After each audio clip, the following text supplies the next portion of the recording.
Ok, muy bien, muchas gracias nuevamente por estar acá el día de hoy con nosotros. Hoy día vamos a ver, dentro del sílabus estaba lo que son los procesos de publicación de investigaciones. Consideramos que este tema es sumamente importante para poder tratar, digamos, y de repente ver, sobre todo en la parte del foro de discusión. Entonces, vamos a primero hacer la presentación de puntos importantes, de repente para poder discutirlos más adelante. Igual se les va a enviar un taller, los voy a dividir nuevamente en grupos para que ustedes se puedan, idealmente debería ser el mismo grupo de la vez pasada. Como les digo, mejor es que se mantengan para que puedan, porque si no se van a confundir en los cuatro sábados, en las siguientes dos presentaciones. Igual hay que desarrollar talleres y luego hacemos la discusión, igual con la presentación de un miembro del equipo, idealmente con la participación de los demás. Eso sí les quería sugerir, si es que, o sea, si bien es cierto, uno puede presentar, pero lo ideal es que el resto también de repente pueda participar. Muy bien, entonces... em, la publicación en general, o sea, vamos a hacer de repente una parte un poco introductoria. La publicación de artículos en una revista científica definitivamente va a ser el principal mecanismo que actualmente los investigadores van a utilizar para poder transmitir los resultados a la comunidad científica de lo que ellos realizan mediante, digamos, lo que son, bueno, distintos medios, sobre todo, por ejemplo, revistas, ¿no? Y un estudio en general, y esa debe ser también, debe ser un pensamiento, no debe de considerarse finalizado hasta que no se haya difundido en el ámbito de interés. O sea, ese es un punto clave y creo que es un punto importante. Sí considero, de hecho, todos los investigadores tenemos lo debemos de tener presente, ¿no? O sea, definitivamente cualquier trabajo, evidentemente que tenga ya un orden, un rigor metodológico, no concluye hasta que éste esté difundido en la comunidad científica. O sea, yo creo que partiendo de esa premisa probablemente vamos a poder tener claro varios puntos, ¿no? Entonces, para que esta comunicación científica, de hecho, sea eficaz, es necesario no solo que estos estudios se hayan llevado con rigor metodológico, sino también que los artículos hayan sido adecuadamente redactados, publicados de una manera correcta y que permitan a los lectores, que en este caso es el resto de la comunidad, valorar la validez de estos resultados y sobre todo poder llevar a cabo la aplicabilidad en el ámbito de la sociedad. Entonces, en esta comunicación científica, nosotros tenemos varios participantes o varios implicados. Tenemos los autores, los editores, los revisores y los lectores, ¿no? De los artículos que se publican. Entonces, respecto, por ejemplo, los investigadores, de hecho, son los responsables de poder demostrar que esta información es válida, es original, es relevante. Y ahí viene un punto importante que siempre a veces se confunde la relevancia con la novedad. Ese es un punto también clave a veces.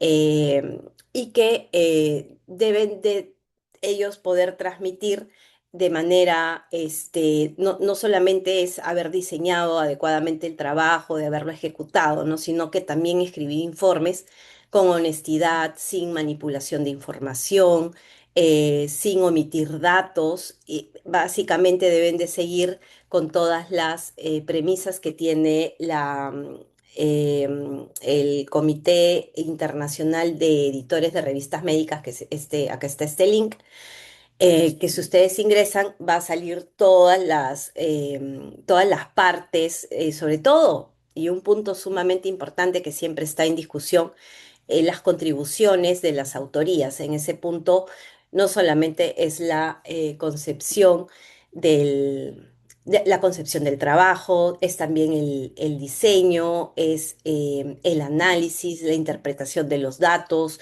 la redacción del trabajo, la revisión del informe final, la aprobación de la versión final, ¿no? O sea, todo es un punto importante. Y de hecho, algo que también debemos de considerar es de que cada vez más las revistas indexadas que tienen, bueno, no quiero decir un buen factor de impacto, pero probablemente sí, piden de cada autor cuáles son los pasos a los cuales ellos han desarrollado, ¿no? Eso creo que sí, ustedes también lo saben, ¿no? Los editores, ¿no? Que son los que deben de mantener y determinar la línea editorial de la revista. Ellos van a ayudar, no deben de dificultar, sino deben de ayudar a publicar los artículos que sean de un contenido de interés para la revista, para el ámbito científico a la cual está dirigida y que esté adecuadamente, que tenga, bueno, obviamente la parte del estilo, adecuadamente sustentado. Y sobre todo la parte de los revisores, debe ser sometido a una evaluación por pares, de expertos por pares. En la actualidad sí se considera importante garantizar la calidad de una revista, que los trabajos sean sometidos a esta revisión. Luego vienen los revisores, ¿no? Que van a ser expertos probablemente del tema, metodológicos, que van a poder ellos discernir y determinar de repente la calidad del trabajo, que sea de repente original, que esté en la línea de la editorial, y que contenga información relevante, ¿no? Eso también es importante. Y la parte de los lectores, cuya finalidad es no solamente la publicación de un artículo de investigación, sino también la mejora de la atención sanitaria. Yo creo que ese es al final el fin supremo, mediante la aplicación de estos resultados, ¿no? Y las recomendaciones que se derivan de ellos. Comité de publicaciones éticas, igual si ingresan acá está el link, aborda distintos aspectos de buenas prácticas en la publicación, ¿no? Por ejemplo, diseños del estudio, las aprobaciones que deben de tener por los comités de ética, el adecuado análisis de datos, las autorías, conflictos de intereses, eh, y sobre todo la parte de evitar malas conductas científicas, ¿no? Plagio, duplicidad, una publicación redundante, etcétera, ¿no? Todas las malas prácticas que pueden haber, ¿no? Eh, Muy bien, entonces acá viene un punto importante, de repente también abordar, y sí me gustaría de todas maneras mencionar lo que es el análisis de datos, ¿no? La mayoría de las revistas, actualmente te pide la base de datos, ¿no? O sea, piden base de datos, sobre todo probablemente revistas, sí, de, de repente las de cuartil uno o de repente las de cuartil 2, ¿no? Pero la mayoría sí te pide la base de datos para poder cerciorarse justamente de la calidad, de la originalidad y que estén bien los datos, ¿no? Entonces, eh, justamente, ¿no? Dentro del proceso acá está lo que les mencionaba, ¿no? Los requisitos, por ejemplo, que mencionan en este comité son las contribuciones a la concepción, al diseño, el análisis, la preparación del borrador, incluso el inicial, la aprobación final, ¿no? Las personas designadas como autores deben de cumplir con los tres requisitos. Ese punto también es importante. En general, bueno, muchas veces cada revista de hecho tiene su formato especial, ¿no? Aunque la mayoría va a tener el mismo cuerpo. Entonces, ¿qué me hace escoger una revista, ¿no? O sea, ¿qué criterios debo de yo tener para la elección de una revista? Ahí el autor o los autores deben de considerar varios puntos. Primero, yo creo que uno de los puntos más importantes es la audiencia a la cual va dirigida, según mi trabajo, según mi tema. Otro punto importante es, de hecho, y lo vamos a ver en algún momento, el factor de impacto que pueda tener la revista, eh, el idioma. al cual yo voy a llevar mi trabajo. Y sobre todo un punto que también es importante es los tiempos de gestión, ¿no? O sea, no es lo mismo que enviar a una revista que sabes que te puede demorar pues un año, a una revista que te puede demorar un año y medio, ¿no? Incluso hay revistas de 2 años. Entonces, ese punto para los investigadores, de hecho, que también debe ser importante. Eh, un punto que también es, acá por ejemplo, es una lista de revistas médicas que seguramente ustedes también conocen. Eh, esta lista, estas revistas, digamos, ¿qué nos ofrecen, no? Difunden los conocimientos, se supone que dan la credibilidad a la investigación biomédica que se está llevando a cabo, van a garantizar los derechos intelectuales de los autores, lo cual es sumamente importante, deben ser abiertas a foros a foros de discusión, donde muchas veces ahí están las cartas al editor, difunden justamente la información y sobre todo también se archiva la información publicada, ¿no? Eso también, ese también es un punto relevante. Un indicador bibliométrico importante y que siempre lo vamos a escuchar y del cual se va a hablar es justamente el factor de impacto, ¿no? Este factor de impacto, como ahí está puesto, se creó por Eugene Garfield. Más adelante se llega a cambiar por la compañía de Thomson Reuters y actualmente es citado y es reportado por Pitt Analytics en el Journal Citation Reports para poder ayudar a ver la calidad, digamos, de cada una de las revistas, ¿no? O sea, básicamente va a indicar la visibilidad que tiene una revista en el mundo científico, ¿no? En áreas concretas, a veces en temas concretos, y te mide la frecuencia que los artículos de una revista por un periodo de 2 años son citados al año siguiente. Entonces, básicamente es eso, ¿no? Permite calcular la importancia que tiene la revista dentro del campo académico en función de las citas que viene recibiendo. Entonces, por ejemplo, si yo quiero saber cuál es el factor de impacto de una revista en tal año, entonces yo voy a calcular el número de veces que los artículos han sido publicados en esa revista perdón, que han sido citados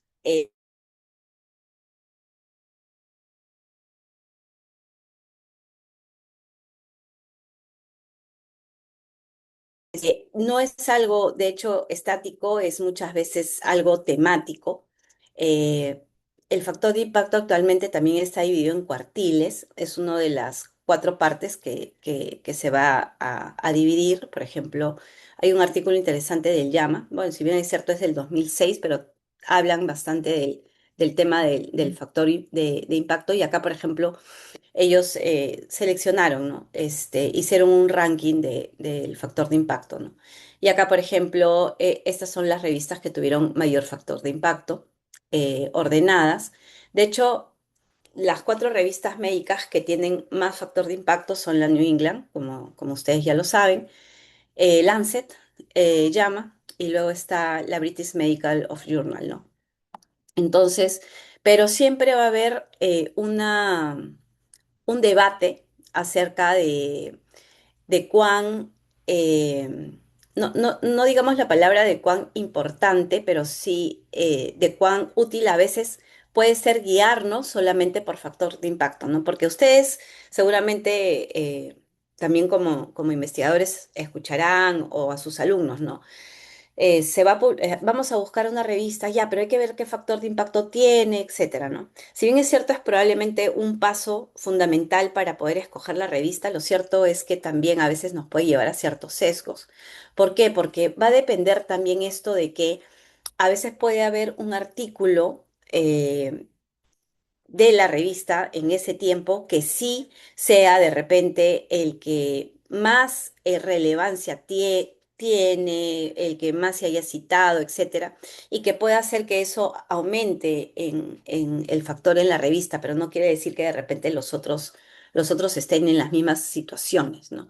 Incluso a veces los mismos temas, ¿no? Entonces, yo creo que sí también habría que tomarlo con un poco de consideración. Entonces, Quería mencionarlo porque es un factor importante y que seguramente en el foro lo podamos conversar. Em, otro punto también importante son las bases indexadas, ¿no? También, ¿no? O sea, mi revista, claro, de hecho, va a tener el factor muchas veces de acuerdo también a las bases que estén indexadas. Son bases grandes, están creadas para almacenar información de justamente grandes de las revistas, probablemente de acuerdo al impacto que vayan teniendo, ¿no? Tenemos las grandes, las más grandes probablemente sean Scopus, Web of Science. En Latinoamérica tenemos Cielo, Lilacs, también está de repente el Latindex, ¿no? Entonces, esto también es algo que va sumándole a veces ¿y por qué menciono todo esto? Porque es de hecho lo que al investigador le va a sumar y es lo que al final que también vamos a ver a los investigadores, a sus docentes investigadores en las universidades, se les pide muchas veces por el tema de la acreditación, ¿no? Eh, entonces, otro índice también es importante, es el índice H, ¿no? Que es el número asignado al investigador que tiene H artículos y que han sido sumados al menos a H veces, ¿no? Es una métrica que igual trata de calcular el impacto que tiene el investigador en la sociedad científica. Eh, Esta fue propuesta, la verdad que me llamó la atención a veces cuando revisaba recién en el 2005 por Jorge Hirsch de la Universidad de California, ¿no? Eh, entonces, puede tener ciertas limitaciones, a veces, y de hecho no va a ser probablemente muy útil para aquellos investigadores que están iniciando, ¿no? Entonces, hay que tomarlo también con cierto cuidado, digamos, o sea, hay que observarlo también, ¿no? ¿Cómo se calcula? Ordenar los artículos de un investigador por el número de citas recibidas, ¿no? En orden descendente, numerarlas, identificarlas. De hecho, sale inmediatamente, ¿no? Cuando ustedes buscan de repente algún investigador en Scopus, ahí están, ¿no? Toda la lista, de hecho, de investigadores, no hay que buscarlas. Se menciona también el índice H, ¿no? De los investigadores. Eh, un trabajo que sí me parece interesante revisar, porque, a ver, ¿a qué nos lleva todo esto? ¿O qué es lo que al final nosotros vamos a buscar? El tema de, eh, ok, de hecho, la SUNEDU va, y lo vamos a mencionar, de hecho, más adelante, es el tema nuevamente de la acreditación que necesitan nuestras universidades, que es lo que muchas veces nosotros vamos a requerir. Y un punto sumamente importante que también nosotros tenemos que tener en consideración, justamente son los trabajos publicados de los alumnos, tanto de pregrado como de posgrado.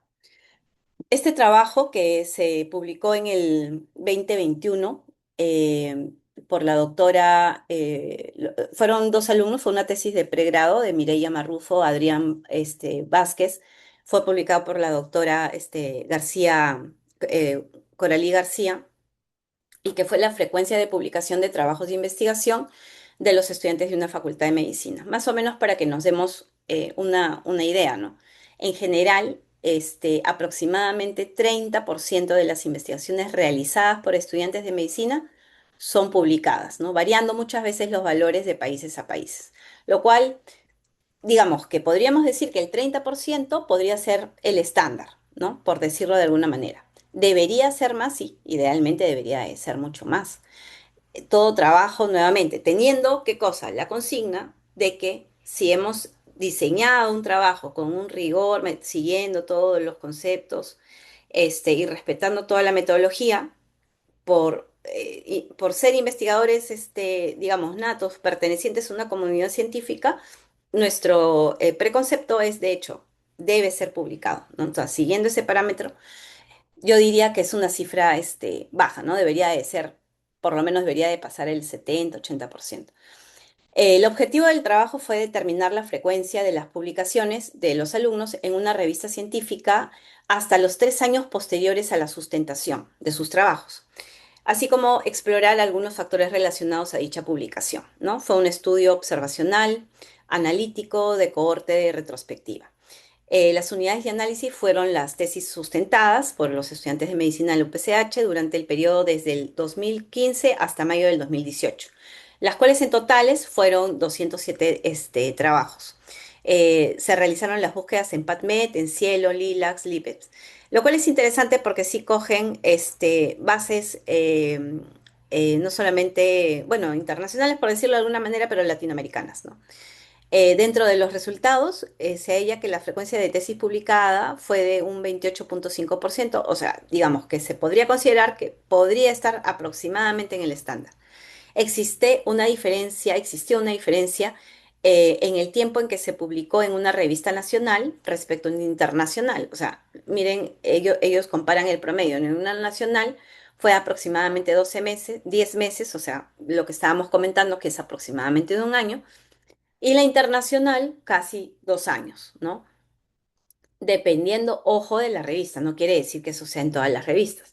La mayoría de las publicaciones encontradas en revistas nacionales tenían más autores estudiantes que no estudiantes respecto a las internacionales. O sea, la mayoría sí eran estudiantes, ¿no? Eh, lo interesante es que el 27,12% de las tesis publicadas tuvo al menos un estudiante autor que había publicado previamente. O sea, de todas maneras, el tener un alumno dentro del grupo probablemente que haya tenido alguna experiencia en la investigación puede lograr que eso también favorezca la publicación de los trabajos. Y al final, los factores relacionados a la publicación fueron el antecedente de publicación del asesor, no, o sea, que el asesor también sea un docente probablemente investigador o alguien que publique, y básicamente estudios de tipo transversal o serie de casos, ¿no? Que realmente son los trabajos que muchos, yo diría el gran grueso probablemente pueda presentar, ¿no? Acá, por ejemplo, está la frecuencia de tesis publicadas según las bases de datos donde fueron encontradas. Si se dan cuenta, la mayoría estuvo en Cielo o de repente en Lilacs, ¿no? Un menor porcentaje estuvo en PubMed. eh, y las características, ¿no? Que tuvimos y acá, por ejemplo, tenemos el antecedente de publicación de los asesores, ¿no? Que es esto, digamos que sí fue, a diferencia de lo demás, sí se encontró cierta relación. Bueno, al igual podríamos decir de repente el tipo de frecuencia de estudio, que si bien es cierto, no hubo una significancia que a veces es lo menos relevante, bueno, no puedo decir que sea lo menos relevante ver, pero sí lo que hay que tomar con bastante cuidado, porque lo que sí hay que observar es la importancia que tiene lo que estamos evaluando, y que en este caso sí son pues estudios de corte transversal y series de casos, ¿no? Entonces yo creo que sí es un estudio interesante, de hecho es uno de los pocos que he encontrado, digamos, actuales.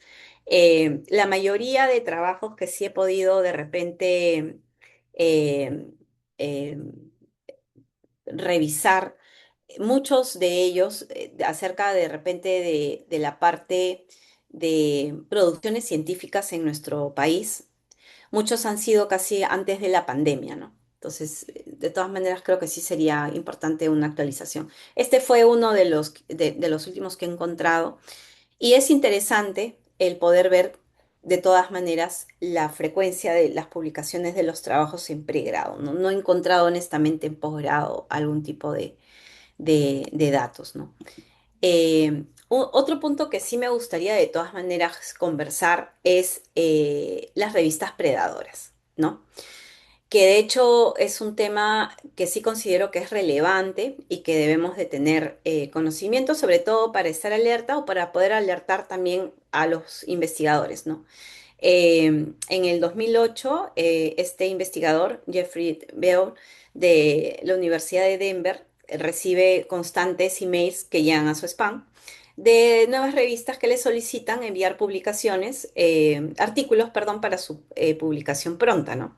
Sumarse a grupos editoriales.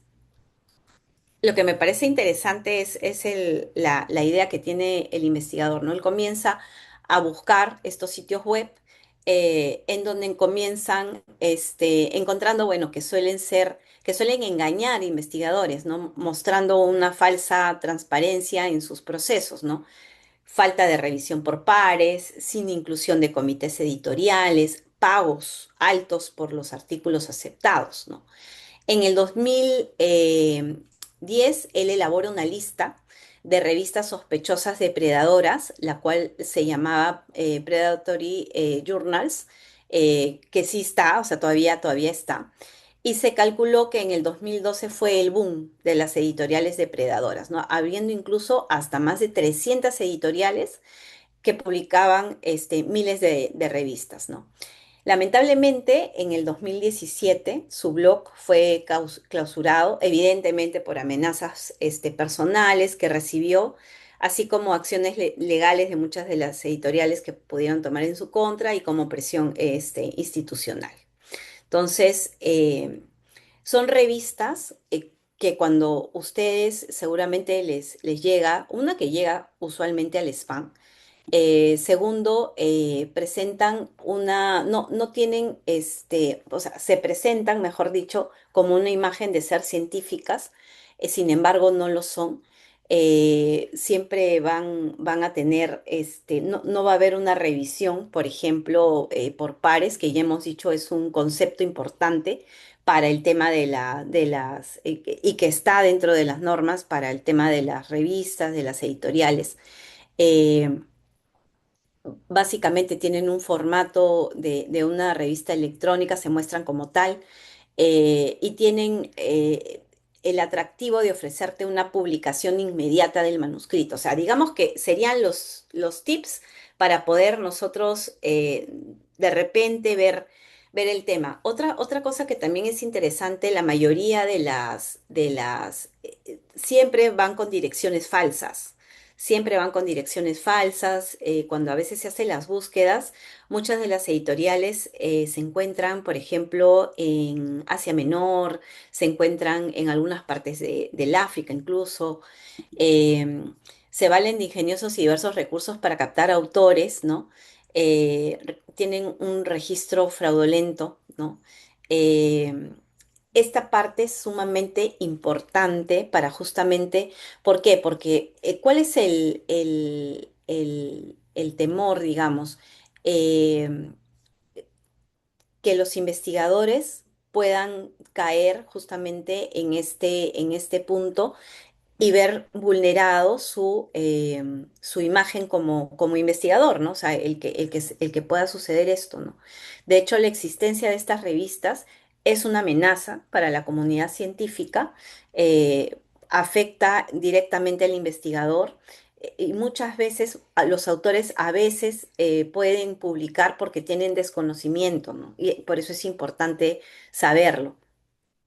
Al no tener un rigor científico ni metodológico, carece de validez científica y social. Eso es importante. O sea, no tiene validez científica, no tiene validez social y esto de hecho impacta de manera negativa en la comunidad científica y al final esto se traduce en la sociedad. Entonces, es un punto que de todas maneras es importante. Estaba revisando un trabajo y la verdad que sí mencionan que en los últimos años hay, no recuerdo exactamente el número, pero sí por lo menos yo diría un promedio de 10 eh, trabajos se encontraban de distintas universidades, no me acuerdo exactamente, eran dos privadas y una nacional, se encontraban en revistas predadoras, ¿no? Esto de hecho es algo negativo, o sea, definitivamente es algo que impacta mal en la comunidad científica, ¿no? Entonces hay que estar alertas, hay que poner en alerta también a los docentes investigadores y no debe verse como una salida de repente para poder optimizar el tema de las publicaciones. Ese creo que es el punto más importante. ¿Cómo está actualmente la situación de las publicaciones en el país? Eh, Hay datos que son sumamente importantes, ¿no? Por ejemplo, el Perú pasa de publicar casi 1.500 artículos científicos en Scopus en el 2013 a casi 10.000 artículos en el 22, ¿no? Entonces ahí está el dato de dónde se retira la información. América Latina y el Caribe aumenta la población científica en 0,6 veces, pero el Perú lo hizo en 5,8 veces, ¿no? Esto ha permitido al país pasar de 1% de su participación en la producción científica de América Latina y Caribe en el 2013 a 5% en el año 22. O sea, la parte de las publicaciones científicas en el país, lo podríamos decir, ha aumentado de manera prácticamente exponencial. Este es justamente la fuente, acá si se dan cuenta está en los distintos países. La única que me llama la atención es que no encuentro a Brasil, que de hecho una producción científica probablemente la más alta. Y cómo es que pasamos nuevamente, ¿no? De casi 1.600 publicaciones en el 13 a casi 10.000 publicaciones en el año 22 a 22 probablemente. Em, y justamente una de las explicaciones que se trata de dar es las creaciones que hubo en las normas explícitas para promover una mayor producción científica, ¿no? Y en este punto entra a tallar la SUNEDU con la ley universitaria, que de hecho ustedes conocen mucho mejor que yo, que favorecieron el cambio en que para que las universidades del país mejoren su calidad eh, y que incorporen el doble papel que una universidad debe cumplir, no solamente desde un punto de vista pedagógico, ¿no? Sino también en investigación. Y es uno justamente de los criterios, ¿no?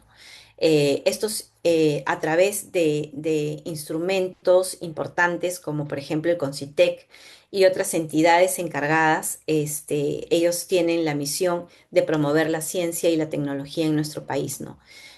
Han establecido, se establecen fondos concursables para poder fomentar la investigación, equipar, perdón, una infraestructura científica y tecnológica, ¿no? Así como apoyar los resultados a través de investigaciones, de publicaciones y la participación en espacios científicos a nivel mundial. Entonces, digamos que es toda una serie de eventos, una serie de cadena de eventos que se han llevado, que han suscitado, digamos que esto probablemente haya sido lo que ha generado este boom en las publicaciones. Eh, y la mayor inversión e investigación y desarrollo justamente se ha dado en este tema, ¿no? Ellos evalúan que en este periodo de tiempo casi se triplicó la inversión en investigación y en desarrollo en el país, ¿no? Eh, Esto ha permitido justamente el logro que estamos hablando, ¿no? La importancia de los rankings entre las universidades ha llevado a una competencia productiva interesante en los últimos años, pero yo siempre creo que ahí viene también otro punto, ¿no? Que de repente en el foro se pueda conversar, ¿no? Si bien es cierto, es importante todo lo que se ha suscitado, hay que ver también que esto sea llevado de una manera, ecuánime, responsable. Yo creo que esa sería más que todo la palabra, ¿no? Eh, Uno de los últimos trabajos que encontré es este de acá. Es un trabajo que, miren, en realidad son los autores, son alumnos. Me parece que el último nada más es el asesor, digamos. Es acerca de la producción científica en Scopus de las universidades peruanas en salud, ¿no? Que lideran el ranking del 2023 de la SUNEDU, ¿no? Entonces ellos querían establecer, conocer esta producción científica de Scopus. Se hizo un estudio descriptivo, básicamente evaluaron la producción científica en Scopus desde el año 10 hasta el año 23 de cuatro universidades, dos nacionales y dos privadas que estaban en que lideraban el ranking de la SUNEDU. Dentro de las privadas estaba la UPCH y la UPC, y dentro de las nacionales estaba la Universidad de San Marcos y la de San Antonio de Abad del Cusco. Dentro de esto, dentro de los resultados, ¿no? Las universidades públicas publicaron casi 3.200 estudios y las privadas 5.600, ¿no? En este periodo de tiempo. Eh, es básicamente, sus resultados yo creo que básicamente, honestamente, están son más que todo descriptivos, tratan de hacer una pequeña correlación donde ven que hay eh, una correlación positiva entre la producción científica con las universidades privadas, ¿no? Eh, y eso y lo interesante es que ellos sí básicamente han sacado básicamente la parte de salud, ¿no? Este es el ranking que presentan de las universidades del Perú según la SUNEDU en el año 23.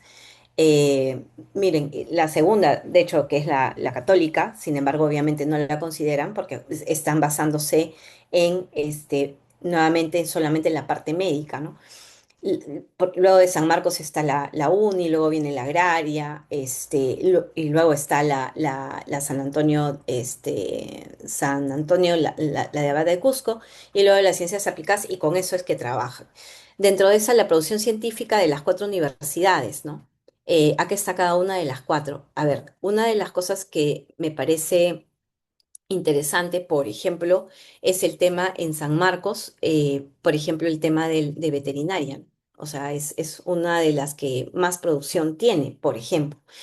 Y una de las que también ha adquirido mayor producción en los últimos años, y eso sí lo he podido ver porque también hay grupos estudiantiles, por lo menos dos que yo tengo mapeados en la universidad, es acerca de neurociencias. O sea, cómo es que ahorita hay grupos que sí están muy interesados en la neuropediatría, en la neurología y en la neurocirugía. En la neurocirugía ha aumentado bastante, y eso se está demostrando ay, perdón, en las producciones científicas, ¿no? Luego, bueno, está obviamente medicina, ¿no? Y las otras carreras, ¿no? Odontología, nuevamente, está dentro de San Marcos, también es un fuerte. En la científica, perdón, la universidad ay, se me fue una que vi por acá, la de psicología, allá, en la UPC también, por ejemplo, ¿no? Entonces, yo creo que, o sea, les voy a pasar de todas maneras el artículo para que en algún momento de repente, si están interesados, lo puedan revisar. Me pareció interesante, solamente se los quise mostrar porque ha sido uno de los últimos que he encontrado de producción científica, justamente. Y ahí también, ¿no? Va por años las producciones y miren, dense cuenta cómo es que va aumentando progresivamente en cada una de las universidades las producciones científicas, ¿no? Esto a mí sí me pareció bastante interesante. Creo que va de acorde con lo que, por ejemplo, estamos también comentando, ¿no? Y esto va de la mano con las políticas que se han ido implementando, ¿no? Progresivamente. Em, de hecho, el desafío es la calidad de la producción científica, ¿no? En general, el Perú ha producido investigaciones que contribuyen al debate científico global tanto en temas de salud como no, ¿no? Por ejemplo, en producción agrícola tenemos un gran reconocimiento internacional. De hecho, no tengo el conocimiento de esto porque no soy, digamos, no estoy de esta área, pero sí estamos reconocidos, entiendo yo, internacionalmente. Sin embargo, un tema importante que de todas maneras hay que tratar es que en los últimos años esta competencia, tanto a nivel individual de los investigadores como a nivel institucional y entre los centros de producción de innovación y desarrollo ha llevado a que un grupo pequeño de científicos y instituciones puedan utilizar malas prácticas para su producción científica. Y de hecho yo creo que es uno de los mayores desafíos y retos que como autoridades, como investigadores, probablemente se puedan presentar. Entonces, yo creo que esa es mi última presentación. Ya, muy bien. Esta es mi última diapositiva. No sé si hasta ahí tengamos alguna pregunta o alguna duda de lo que estamos conversando.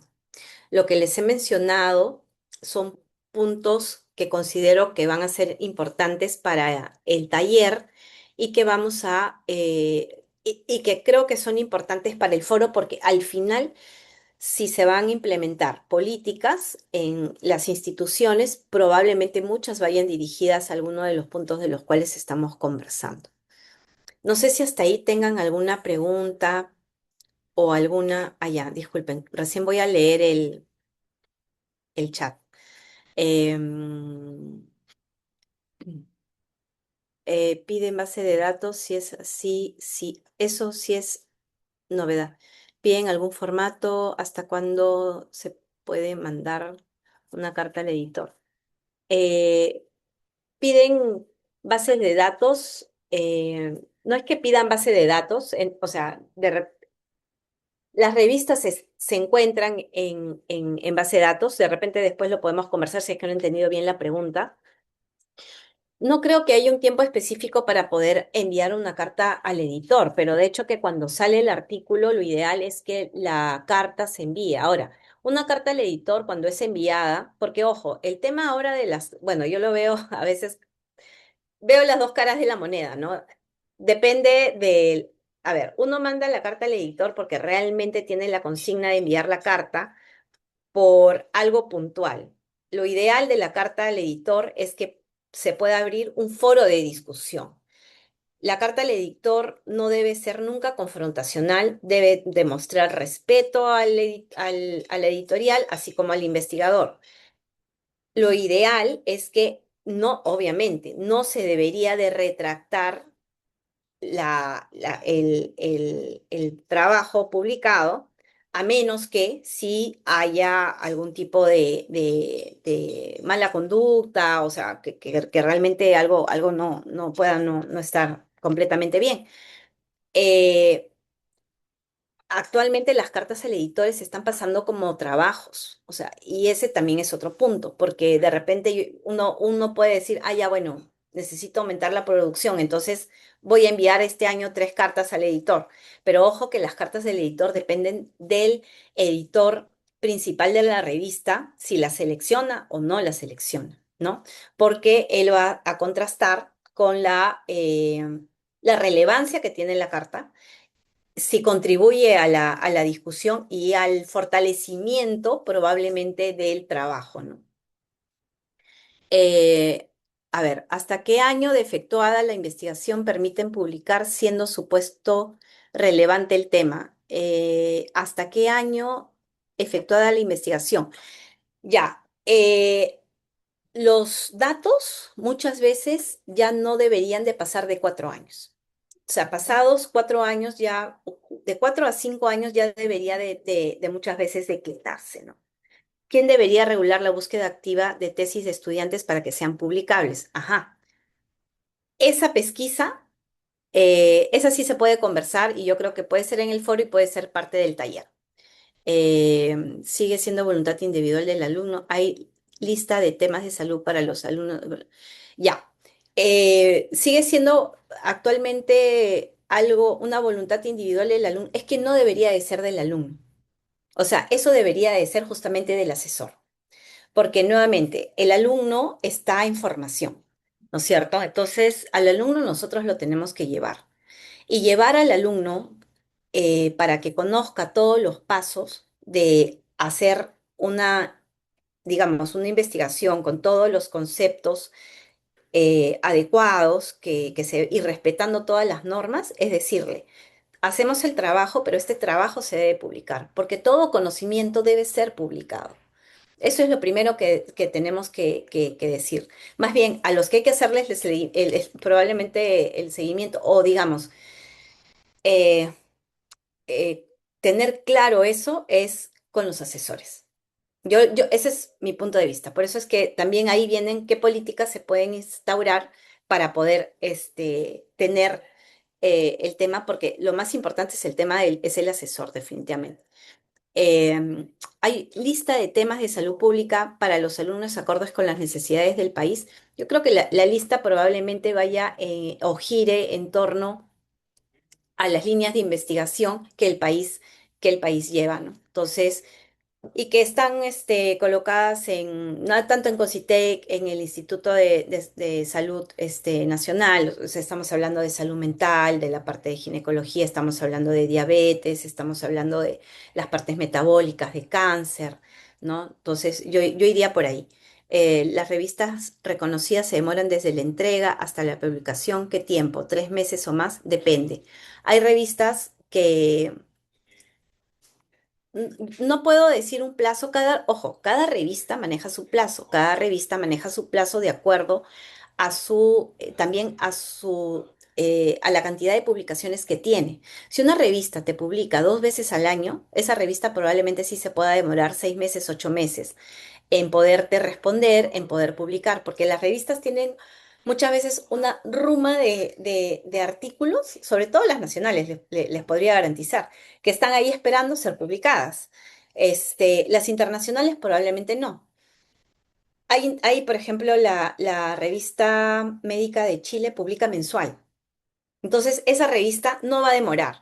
Entonces, y ojo, y ahí viene el tema, ¿no? O sea, si vas a publicar en una internacional, de repente Plus One te puede responder en 15 días, un mes. ¿No? O de repente en otro tipo de revista, como realmente a veces sabemos, o sea, pueden leer nada más el manuscrito y nuevamente, ¿a qué idioma estás yendo? Si es inglés o español o portugués, ¿no? Entonces, a veces es solamente la lectura y a veces en 2 semanas te pueden rechazar el trabajo. Si el trabajo es aceptado, probablemente la revisión por pares se va a 2 meses, ¿no? Yo creo que eso básicamente el tiempo lo maneja mucho la revista.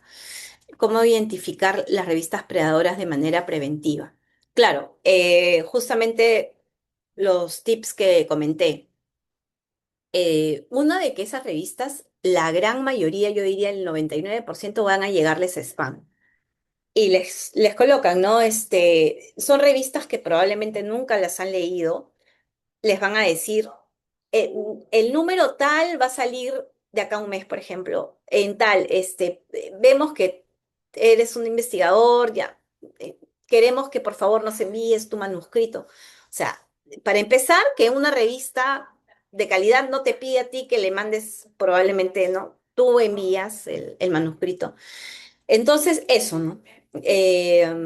Nuevamente, hagan la pesquisa de las editoriales, de la persona que les está enviando, van a ver que no van a encontrar probablemente las direcciones, las editoriales, entonces van a encontrar datos falsos. La redacción también, o sea, la parte de la redacción ¿cómo se llama?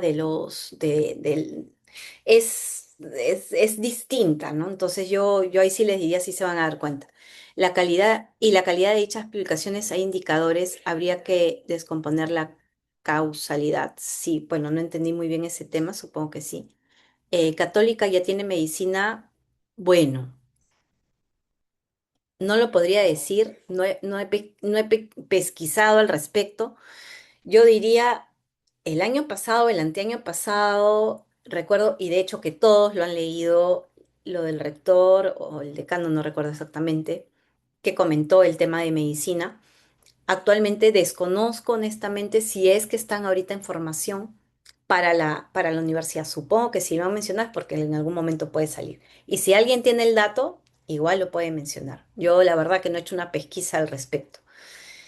Bien, gracias por haber puesto en el chat tantas preguntas interesantes. No sé si alguien tiene alguna otra consulta en estos momentos. Doctora, ¿qué nos puede decir de la literatura? Perdón, disculpe. Es de la literatura gris. Doctor, ¿cómo está? Buenos días. Claro, la literatura gris. Ah, gracias. El doctor Belis nos ha puesto que la UPC, la católica, ¿no es cierto? No tiene actualmente todavía medicina. Muy bien, gracias por la información. No había pesquisado por lo menos este año al respecto. Bueno, la literatura gris, como todos ustedes ya saben, de hecho es la parte en la cual digamos, la información no queda conocimiento, ¿no es cierto? Y es justamente lo que uno debe de evitar, ¿no? Entonces, nuevamente, o sea, nosotros debemos de lograr que los trabajos de los alumnos puedan ser, de los alumnos, de nosotros mismos, ¿no? Puedan lograr difundirse a la comunidad científica, ¿no? Yo creo que eh, todo parte nuevamente de la primera premisa que puse, ¿no? Que todo conocimiento, de hecho, debe ser divulgado. Y la investigación no termina hasta que esté publicado. ¿Y por qué quieres publicar? Esa es una pregunta. Hay que ser honestos. Muchas veces pueden haber de repente, ya, porque, no sé, me gusta hacer con los, no, no lo sé, pero realmente lo que nos debe de llevar es porque yo quiero difundir un conocimiento para la mejora, ¿no es cierto?, de mi sociedad, para divulgar mis resultados, para que alguien los pueda aplicar, porque eso puede mejorar en algo mi sociedad, ¿no? Esa sería la primera premisa. Llevando eso, yo creo que sí tenemos que tener claro que debemos de llevar a cabo como instituciones las publicaciones, ¿no? Bien, no sé si hay otra consulta.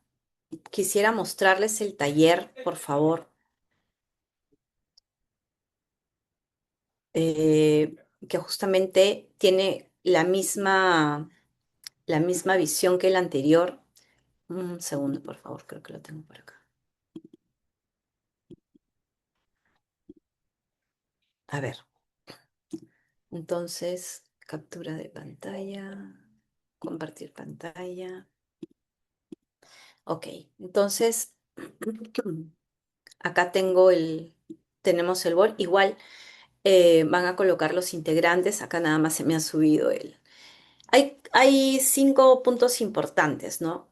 Uno es, nuevamente, qué estado actual nosotros tenemos, qué propuestas podemos dar y a través de qué indicadores o cómo ustedes, de repente ya no, sí, si es que de repente se complica mucho, de repente no indicadores exactamente, eso de repente lo puedan analizar después, pero sí de repente de qué manera podríamos lograr, o sea, evaluar estas propuestas, ¿no? Una, por ejemplo, la publicación de tesis de pregrado y de posgrado actualmente, ¿cómo se encuentran? ¿Qué propuestas llevarían o sea, actualmente cómo están, digamos, ¿no? En la parte del repositorio, si eso está en seguimiento, por lo menos en las instituciones, que es creo que justamente lo que la doctora Mesa creo que en una de esas puso. ¿Cómo se encuentra el estado actual de sus asesores?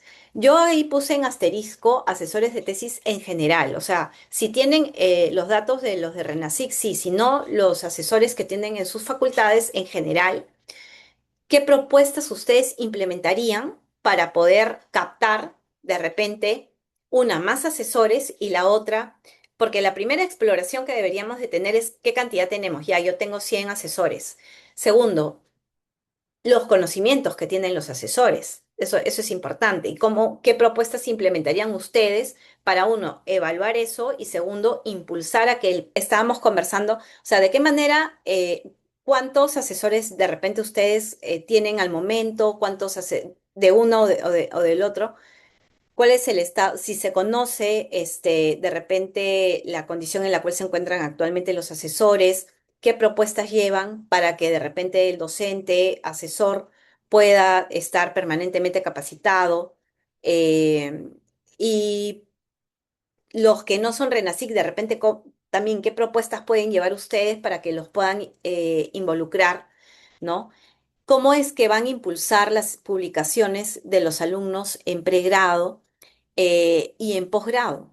Ojo que posgrado es un tema que honestamente yo no he encontrado, debería de repente de pesquisar más, pero no he encontrado algún artículo ahorita que más o menos me mida este punto, ¿ah? Entonces, eso sí, yo creo que es sumamente interesante, es importante, tomando en cuenta de que se supone que un alumno de posgrado tiene estamos hablando de residente, ahí, allá, dos cosas, de posgrado me estoy refiriendo a residentes, me estoy refiriendo a maestrandos y me estoy refiriendo a doctores. Obviamente la parte de maestría y doctorado es un tema aparte, lo pueden tocar aparte, lo voy a poner acá, pero el tema es el residentado, tomando en cuenta de que son personas que evidentemente deben tener un pensamiento crítico, se supone que superior por lo menos al de pregrado. ¿En qué situación se encuentran y cómo impulsarían ese punto?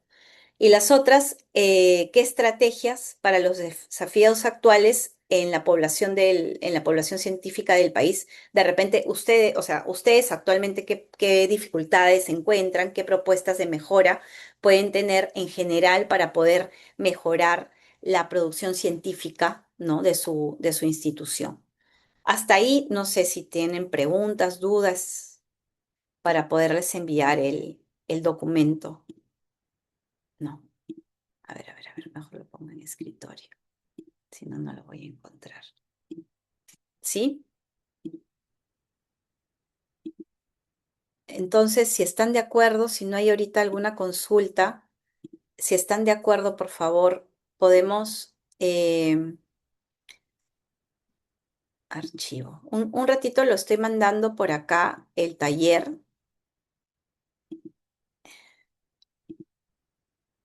A ver, ya. Lo estoy mandando por el chat del Zoom y se lo voy a enviar al profesor Pastor por el correo para que se los envíe. Campus virtual. Ya. Entonces, si ustedes están de acuerdo, un video break de 15 minutos, por favor. Y de ahí podemos empezar a trabajar. Yo igual voy a ingresar progresivamente. Profesor Pastor, una pregunta. ¿Usted tendrá los grupos de cada, o sea, cómo se distribuyeron? Doctora, ¿cómo está? ¿Qué tal? Buenos ¿Cómo días. está? Buenos días. Voy a compartir, sí, sí, César me dejó los grupos, los estoy Ah, compartiendo perfecto. ahorita y ¿Los para que se puede, por asignen. favor, distribuir usted? Sí, claro, lo que estamos haciendo es crear las 5 salas Ajá, y ya ellos, ¿no? Se asignan y quien necesite ayuda me indica el número de grupo y los asigna. ya, Ok. perfecto. Doctores, no sé si estamos de acuerdo todos con lo que estamos mencionando. Sí. Ya. Entonces, estaríamos, Doctora, doctora, discúlpeme, yo tenía sí, una observación respecto a los doctor, buenos procesos que ha días. colocado aquí. Sí, buenos días, A los nuevamente. textos ya colocados, ¿se refiere al taller? Sí, exactamente, ¿no? Ya, Particularmente en la institución donde yo laboro, hay una área central de gestión de la investigación, responsabilidad social, ya, con lo cual la información directamente no la tenemos en facultad, ¿no? Entonces, yo, por ejemplo, no tengo información de cantidad de asesores, no tengo información de cuántas tesis haya publicado, ¿no? Podemos tener una referencia muy genérica, ¿no? Pero datos concretos, exactos, como que para que luego se puedan analizar, ¿no? Y no sé si sea mi situación únicamente, o sea, la situación de varios aquí, porque en esta parte de la gestión de la investigación, normalmente no hay entidades que están centralizadas en varias entidades que yo conozco, ¿no? No solamente en la que yo trabajo, ¿no? Entonces, no sé qué tanto podremos analizar ese estado actual o simplemente va a ser referencial nada más para la actividad académica que propone bueno, ahí yo le diría, doctor, disculpe, ¿de qué universidad es? la Universidad Privada del Norte. Ya, bueno, ahí le diría dos cosas, ¿no? Puede ser referencial si es que no tiene actualmente y no, de repente ahorita le sirve para poder pesquisar un poco, algo muy de repente grosero, por decirlo de alguna manera, de repente basándose en su grupo con alguien que sí de repente pueda tener los datos. Ahora, ojo, los datos nuevamente son referenciales, ¿no?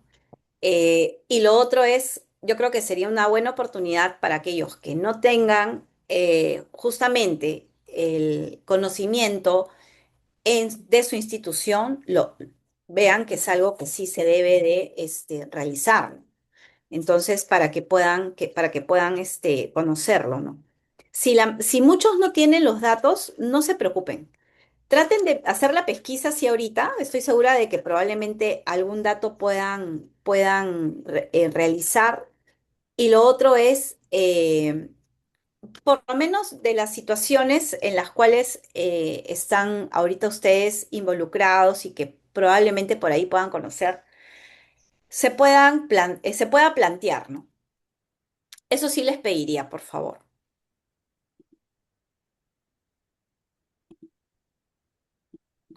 No sé si alguien más quiera comentarme algo.